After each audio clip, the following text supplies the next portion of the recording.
Sedikit lagi Rusia kepung seluruh Bakhmut.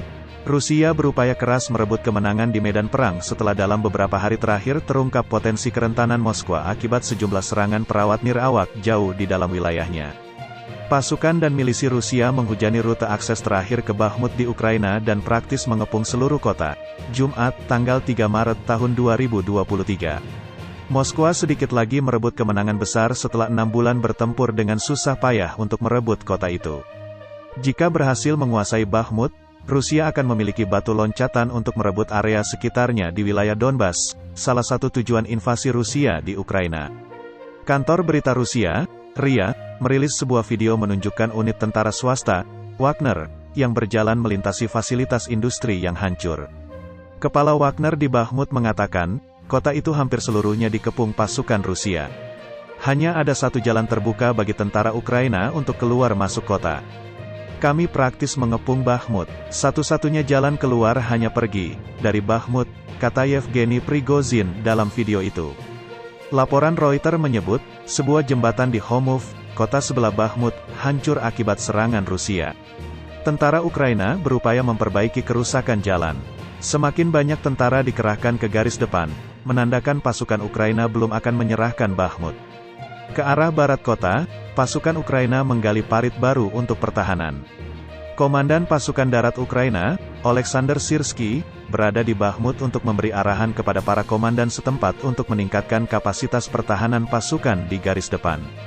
Wakil Komandan Garda Nasional Ukraina Volodymyr Nazarenko kepada Radio NV mengatakan, situasi kritis dan pertempuran tidak pernah berhenti. Mereka tidak memperhatikan kerugian mereka dalam upaya merebut kota dengan berbagai serangan. Tugas pasukan di Bakhmut adalah menimbulkan kerugian sebesar mungkin bagi musuh. Setiap meter tanah Ukraina yang hilang dibayar ratusan nyawa musuh, katanya. Denis Yaroslavsky, komandan unit Ukraina di Bakhmut, kepada Espresso TV mengungkapkan, sebagian unit telah diperintahkan untuk beralih ke posisi yang lebih aman. Sebelum perang, populasi Bakhmut mencapai 70.000 orang. Kota ini dikenal sebagai kota tambang garang dan gipsum. Ukraina menyebut nilai strategis kota itu kecil. Meski demikian, kekalahan pasukan di kota itu bisa menentukan arah perang di Ukraina. Rusia berupaya keras merebut kemenangan di medan perang setelah dalam beberapa hari terakhir terungkap potensi kerentanan Moskwa akibat sejumlah serangan perawat nirawak jauh di dalam wilayahnya. Insiden itu diikuti penyerbuan bersenjata di perbatasan Rusia-Ukraina. Presiden Rusia Vladimir Putin kepada Dewan Keamanan Perserikatan Bangsa-Bangsa, Jumat, mendesak peningkatan langkah anti-terorisme. Sementara Presiden Ukraina Volodymyr Zelensky tidak memberikan penjelasan tentang pertempuran di Bakhmut dalam arahan harian melalui rekaman video.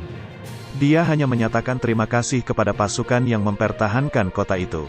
Di Washington, Menteri Luar Negeri Amerika Serikat Antony Blinken mengumumkan tambahan lagi bantuan militer untuk Ukraina berupa paket amunisi dan pendukung lainnya senilai $400 juta AS. Sejauh ini AS telah menyediakan dana bantuan sebesar $32 miliar AS untuk Ukraina sejak invasi Rusia pada tanggal 24 Februari tahun 2022. Presiden AS Joe Biden bertemu Kanselir Jerman Olaf Scholz dan menyatakan dukungan kuat bagi Ukraina. Scholz mengatakan sangat penting untuk mengirimkan pesan bahwa dukungan bagi Ukraina akan terus berlanjut selama yang dibutuhkan.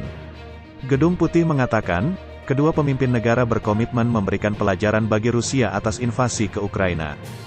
Jerman telah menjanjikan bantuan tank Leopard pada Januari dan diharapkan akan menjadi inti pasukan bersenjata Ukraina. Walakin, Scholz dikritik oleh negara-negara sekutu barat karena terlalu berhati-hati dalam memberikan bantuan senjata bagi Ukraina. Jerman memiliki ketergantungan besar pada energi Rusia sebelum perang.